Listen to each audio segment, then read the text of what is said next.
This is going to be a non-spoiler review of the entire first season of Stargirl. Now, if you guys aren't aware, the first season just came to an end. It's 13 episodes long, and I have done a review of every single episode on this channel. So if you guys want to talk more in depth on those, you can check those out here. But if you just kind of, you're just like, oh, maybe I want to watch the series, but I don't want any spoilers, and you want to hear some opinions, here they are. This show is fantastic. I would say it's perfect superhero television, and I'd say it's the best of superhero television. What this did was take everything about the comic books that are quirky, weird, different, and interesting, and really made it work in a realistic setting, especially for today's audience. It took things like the Justice Society, like the Seven Soldiers of Victory, and like these really campy things, and made them really cool and interesting for a fresh audience. Because I'll say it here too, the JSA, as much as I love them, the general audience isn't going to be a big fan or understand who they are that much, so doing something like this I think really works. And a lot of the reason this show works does come from Geoff Johns, because this is his baby, this is his passion project. This entire thing came about him trying to honor his sister's legacy and dedicate the entire thing to her, and that's who Courtney is. Courtney Whitmore is Geoff Johns' sister, and we see that just is amplified here in a great way. And we'll start with that too. Breck Bessinger is incredible as Courtney in this show. Just the way she acts from the first episode, her entire arc going through just the idealistic kid trying to figure out how to be a superhero, to how to be a team leader, to how to be this great daughter and great sister. That stuff was incredible, and she did a fantastic job just portraying all those emotions, trying to figure out who she was and how to act. That was really great. And the supporting cast here is incredible. Amy Smart as her mother, Barbara, fantastic stuff. The kid who plays Mike was one of my favorite characters of this show. I absolutely loved him. Great stuff. But if you want to talk about the best of the family, Luke Wilson, man. Wow, did Luke Wilson just surprise me in every way? He did everything in this show.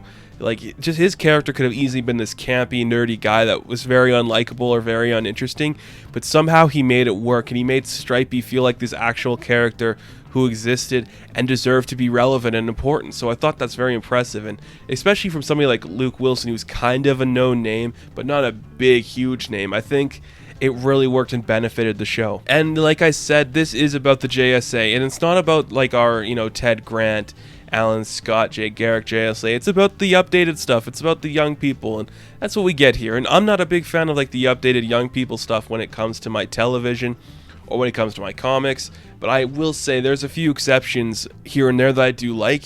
One of them is this show. The supporting cast of the side characters at the high school, they are all very interesting, all unique, all very relevant and important, and I liked seeing them a lot. I think they were all very interesting characters.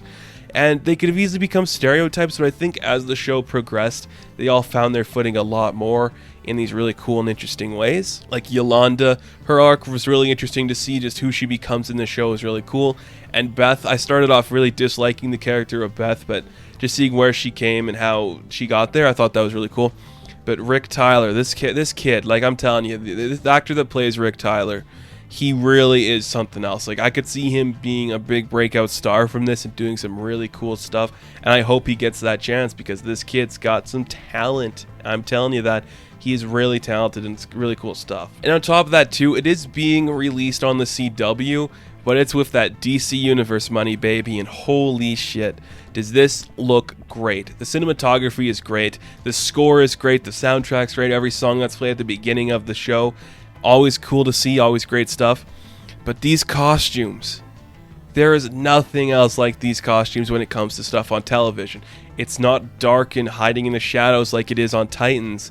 Everything is in the forefront, and it's bright and colorful. They look great. The Stargirl costume looks incredible. She looks great in that costume. It just looks so fantastic. And the Wildcat and Dr. Midnight costume, for the most part too, even Stripe looks really good. And it's just a giant CGI robot, but it could look worse. Of course it's not going to look perfect because you don't got that $1 million budget, but I think for the most part it works for what it needs to be and how it looks, and that's very important. And I think it's a big highlight of the show too. It's these costumes are colorful and vibrant. This show's going to reflect that. We're going to have our characters be happy and sad and angry in these really bright ways. That's really cool to see. And you know what else too? There's a lot of shows like this that could easily skip past the stuff with the villains and leave them just to be the villain. There is so much great stuff with the ISA in this show. Like, every single member of the ISA that we see in this capacity, they have these very interesting moments and very interesting character beats, each one of them.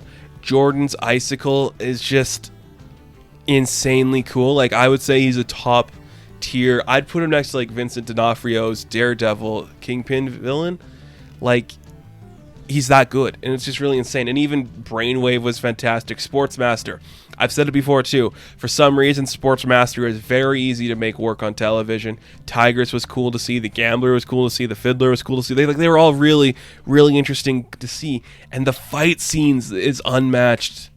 You're not going to see any fight scenes like this on television. I'm telling you, like, they're just so interesting and doing all these different things and flipping all over the place and using the scenery and the backgrounds and everything in their, like, just range. It's insane how good this looks. And it's rare too to see like a comic book show that just says, this is a comic book show, let's have these comic book moments, let's have these important things and these references that everyone's going to know and respect, because that's what this is and that's what we need. Courtney's also a very compelling lead, which is very surprising sometimes from shows like this, and I really like to see it. Like, this was everything about this just really worked.